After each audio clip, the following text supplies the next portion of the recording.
Have you noticed how often you're heading to the bathroom these days? Not just during the day, but in the middle of the night too. Sometimes once, sometimes twice, maybe even more.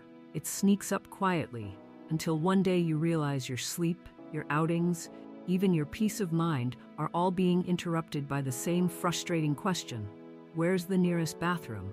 That's exactly what happened to Joanne. She's 68, still active, still sharp, but her bladder had started calling the shots. Grocery trips became short and rushed. Social events? Only if she knew where the restrooms were. And at night, she'd lie awake, trying to decide if she really needed to get up or if she could wait until morning. It wasn't just the inconvenience, it was the worry, the unpredictability, the quiet embarrassment of always needing to go and never feeling quite comfortable enough to talk about it. And maybe you felt the same way. But here's the truth. Joanne didn't settle. And neither should you. In this video, I'm going to share the 6 gentle but powerful bathroom fixes that help Joanne feel more in control again. No pills, no awkward products, no shame. Just small, smart changes every woman over 60 should know. If this feels a little too familiar, the constant checking, the sleep interruptions, and you've been quietly hoping someone would finally talk about it, you're in the right place. Hit that subscribe button and let's figure this out together. Bathroom Fix 1. Reset your evening hydration timing. You might be drinking enough water, and that's good. But when you drink it, that might be why you're waking up at 1:30, then again at 3:15, and again right before the alarm. It sounds small, doesn't it? A glass of water here, a sip of tea there. But for many women over 60, the timing of hydration is quietly working against them, stealing hours of precious sleep and adding to that feeling of constant fatigue. Joanne didn't realize it either. She had always heard, stay hydrated, so she kept a water bottle close and sipped all day. But that meant she was also sipping in the evening with dinner and even before bed. The result? She'd just fallen asleep when the urge hit. And once she was up, her body wasn't eager to settle back down. That's when she started trying something new. For 1 week, she shifted her water intake earlier in the day. She made it a point to drink the bulk of her water between breakfast and mid-afternoon. After 5 p.m., she didn't cut water out completely, but she slowed down. Instead of sipping mindlessly into the night, she took just a few calming sips if she felt thirsty. And something incredible happened. She only woke up once. Then, by the 3rd night, not at all. Here's the simple version. Try front-loading your water. Imagine your hydration like a gentle slope. High early in the day, tapering off in the evening. If you normally drink a lot during dinner or right before bed, try moving that same amount of fluid to lunchtime instead. This one shift gives your kidneys time to process the water before your head hits the pillow. And with less fluid pressing on your bladder at 2 a.m., your body gets a chance to rest, and so do you. Now, if you're thinking, but I'll get dehydrated, don't worry. You're still drinking the same amount, just giving your body the hours it needs to handle it before bedtime. And if you're someone with medication that needs to be taken at night with water, that's fine. Just take that small amount and know you've already covered your hydration needs earlier in the day. Quick note here, if this simple idea already gave you a little aha, like it might be the thing you've been missing, don't scroll past it. Give it a try tonight, and if it helps even a little, I'd love to hear in the comments. Let's keep going, because there's more we can do to calm that bladder and take back your rest. Bathroom Fix 2, the bladder map technique. You know how some days it feels like your bladder has a mind of its own? 1 minute you're fine, the next, you're in a panic, trying to find the nearest bathroom. It's unpredictable, exhausting, and honestly, a little nerve-wracking. That's exactly how Joanne felt before she stumbled across something simple but surprisingly effective. She started calling it her bladder map. No, it's not a complicated chart or app. It's just a gentle routine, a way to teach your bladder that it doesn't have to control you anymore. Here's how she did it. Instead of waiting until the urge became strong, or worse, urgent, Joanne started setting soft bathroom breaks throughout the day. She picked times that made sense, when she got up in the morning, mid-morning before her walk, right before lunch, mid-afternoon after dinner, and just before bed. At first it felt odd. She didn't feel like she needed to go at some of those times, but she went anyway, just to try. What happened next surprised her. That sense of always being caught off guard started to fade. The sudden rushes? Fewer and farther between. Her body was learning a rhythm. This technique isn't about strict schedules or timers. It's about creating predictability, something your bladder quietly craves as you age. Here's why it works. Over time, an unpredictable bladder becomes jumpy. It gets used to going whenever the smallest urge appears. That's not because your bladder is failing. It's because it's reacting to stress, to urgency, to years of just holding it or hoping it'll pass. By giving it a map, consistent cues throughout your day, you begin retraining it to hold a bit longer, to expect breaks at regular intervals, and to stop hitting the panic button every time you sip water. You don't have to log every detail. A sticky note on the fridge with a few reminder times, a soft chime on your phone, even a little chart near your medicine box. And if you've ever tracked your blood pressure, glucose, or medications, this will feel familiar. It's the same kind of quiet habit that slowly builds stability. If you've ever tracked your blood pressure or meds, this works just the same. Let me know in the comments if you've tried something like this, or if you're open to giving it a shot. One more thing. Joanne found that writing down how many surprises she avoided helped build her confidence. No accidents today, she'd jot. Or made it just in time, that 3 p.m. reminder helped. Little wins like that matter. They tell your brain this is working. You don't need to be perfect, you just need a pattern. And over time, your bladder will start to relax because it finally knows what to expect. Let's move on to the next fix. It's all about strength, but not the kind you think. Bathroom Fix 3, pelvic floor muscle wake up. Now let's talk about something most women were never taught, even though it would have saved us decades of discomfort. The muscles down there need exercise too. And no, we're not talking about heavy gym workouts or contorting yourself into awkward positions. We're talking about your pelvic floor. A group of muscles that sit like a hammock at the bottom of your pelvis, quietly holding everything in place. Over time, especially after childbirth, menopause, or just years of gravity doing its job, those muscles weaken. And when they do, they stop doing their job properly, leading to leaks, sudden urgency, and even that uncomfortable feeling that you might not make it to the bathroom in time. Joanne didn't even know what a pelvic floor was until her doctor gently brought it up during a checkup. At first, she was embarrassed. Then she was relieved, because there was actually something she could do. And better yet, she could do it sitting down, without anyone even noticing. Here's the technique Joanne now swears by.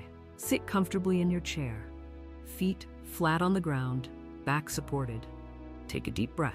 Then imagine you're gently lifting something small and light inside your lower belly, like drawing up a blueberry with your muscles. Not squeezing your belly or holding your breath, just a gentle, subtle lift inside, like closing a drawstring bag. Hold for a count of 5, then let go completely. Rest and repeat. It may sound odd at first, but this lift and hold is exactly how you reawaken those pelvic muscles. Joanne started with just 5 of these each morning while drinking her tea. Then she added a few while brushing her teeth or waiting for the kettle to boil. Now she does about 10 to 15 throughout the day, all without ever putting on workout clothes. The beauty of this? It fits into your normal routine. Watching TV, do a few lifts during the commercial break, talking on the phone, squeeze in a few reps. Your muscles don't care where you are. They just need a little wake-up call. And the results? Joanne says she no longer wears a pad just in case. Her urgency has eased. She feels control and even more confident walking outside or going to the store. No shame, no rush, no big production. Just small, quiet muscle work that gives your body the support it deserves. Bathroom Fix 4. Watch for sneaky bladder triggers. You know what surprised Joanne the most? It wasn't the exercises or the routines. It was the foods. The everyday things she was eating and drinking. Things she thought were healthy that were secretly stirring up her bladder like a hornet's nest. It started when she realized her morning orange juice, her afternoon cup of coffee, and her evening tomato soup had one thing in common. They were all followed by a rush to the bathroom. Coincidence? She thought so at first, but the pattern kept showing up and eventually she couldn't ignore it.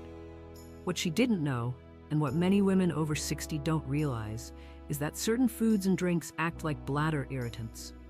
They can make the bladder lining more sensitive or cause it to contract unexpectedly, leading to urgency, frequency, or even leaks. And these aren't exotic or unusual items either. They're regular things that sneak into our diets without raising suspicion. Let's start with citrus fruits. Oranges, lemons, grapefruit, even a splash of lemon in water. They're acidic. And for some bladders, that acid stings. It's like poking a bruise.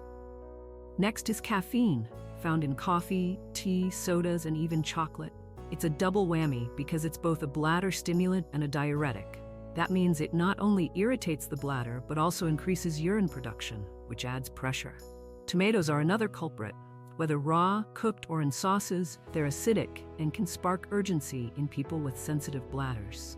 Joanne used to love her spaghetti nights, but she started noticing those nights were followed by restless trips to the bathroom. Then there are spicy foods, chili powder, hot sauces, even pepper-heavy dishes. They don't cause bladder issues for everyone, but if you're already dealing with urgency or leaks, these can turn a minor issue into a major frustration.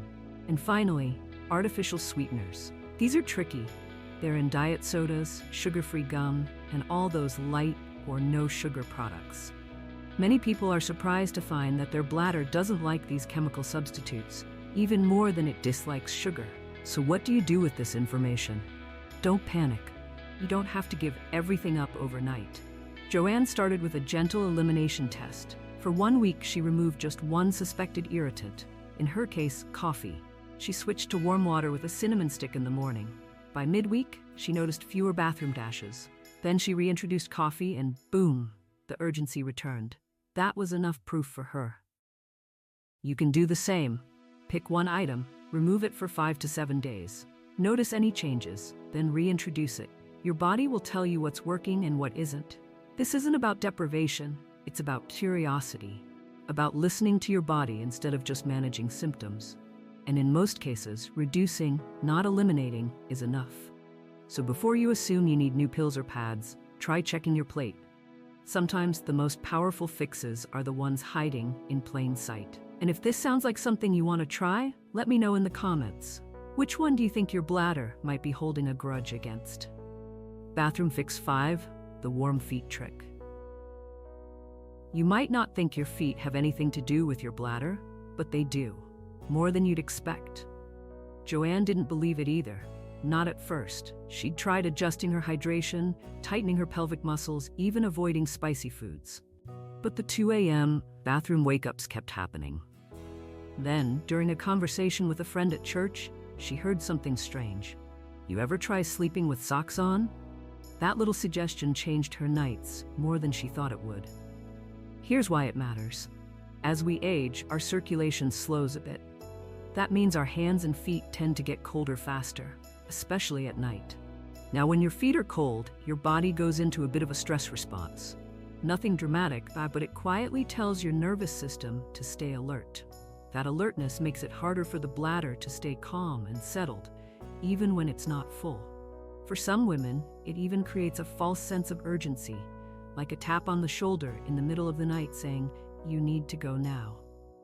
Keeping your feet warm signals safety and calm to your whole body, including the nerves that control your bladder. It helps your pelvic muscles stay relaxed, encourages your bladder to hold longer, and may even help you fully empty before bed so you're not waking up 2 hours later. And here's the best part. You don't need to buy anything. Most of us already have what we need. Start with warm socks. Nothing too tight, just a cozy pair that doesn't dig in. Joanne keeps a soft pair folded right by her pillow and slips them on once she's under the covers. You could also use a microwavable heating pad or hot water bottle tucked near your feet. Some women even do a foot soak routine before bed. A small basin of warm water, 5 minutes of peace, and a towel rub down. It feels like self-care, and it is, but it also sets your body up for a calmer night. Now, if you're someone who runs hot or can't stand socks in bed, don't worry. Even just warming your feet before sleep can help. 10 minutes of warm slippers, a quick rub with lotion, or simply keeping a throw blanket at the foot of the bed makes a difference. It's a small fix, But that's the beauty of it. Aging gracefully isn't about massive changes. It's about finding the gentle things that work with your body, not against it. So if you've been lying awake at night, bladder tugging at your rest, try this little trick. You might be surprised how something as simple as warm feet can help restore your nights and your peace. And if you've tried this before, or plan to tonight, tell me in the comments. A single word like socks or warmth is enough to let someone else know they're not alone. Bathroom fix 6. Calm the alarm bell brain at night. Let's talk about something that most women over 60 don't realize is affecting their bladder, but it absolutely is: your nervous system. You know that feeling when you wake up in the middle of the night, not even sure why, and then suddenly your brain says, "Go pee," just in case. So you get up, again, maybe for the second or third time that night. But here's the thing, it's not always your bladder talking. Sometimes it's your brain, wired from habit, fear, or anxiety, sending out false alarms. This is especially true for women who've had a leak or accident before. That kind of moment sticks with you. Your body remembers it. So even when your bladder isn't full, your brain is saying, don't take chances. It's trying to protect you, but it's doing it by robbing you of rest. Joanne used to wake up almost every 2 hours. But when she finally started listening to her actual body instead of her anxious mind, things began to change. So how do you do that? The solution isn't loud or complicated. In fact, it's the opposite. You calm the nervous system before bed, just enough to lower that mental alarm bell. And you do it with quiet, simple rituals that tell your brain, you're safe, you're cared for, you're allowed to sleep through the night. Here are 3 things that worked for Joanne and could work for you. 1. A warm washcloth on the belly. Not a heating pad. Just a washcloth soaked in warm water, wrung out, and laid gently across your lower belly as you lie in bed. It gives your body a message: we're safe now. That physical warmth is like a lullaby to your bladder nerves. 2. Toe and ankle stretches. Strange, right? But it works. Joanne would stretch and flex her toes and roll her ankles slowly while lying on her back. It grounds the body. It tells your nervous system, we're connected, we're relaxed. That alone can stop the urgency loop before it begins. 3. A 2-minute breathing reset. No need for fancy meditation.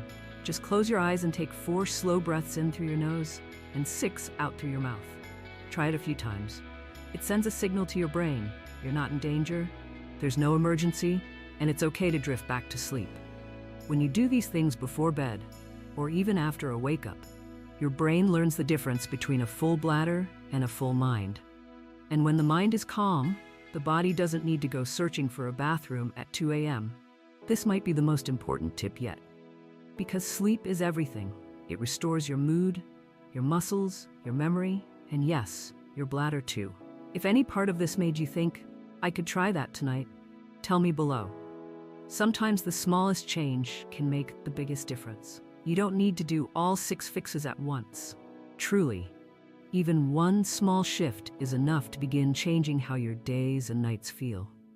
Maybe it's moving your last glass of water a bit earlier. Maybe it's just trying that gentle lift and hold while you're watching your evening show. The truth is, your body isn't working against you. It's simply adjusting to a new season. And small changes, thoughtful, steady, and kind to yourself, are still changes worth celebrating. You deserve to feel confident leaving the house. You deserve restful sleep without checking the clock. You deserve to feel in control, even if your bladder hasn't felt cooperative lately. So I'll ask you, which fix are you most likely to try this week? Share it in the comments. Hydration, stretching, triggers, whatever spoke to you. And if nothing else, type starting, because sometimes that's the bravest thing we do. And if you'd like more solutions that speak gently to your stage of life, hit that subscribe button. We're figuring it out together, one good day at a time.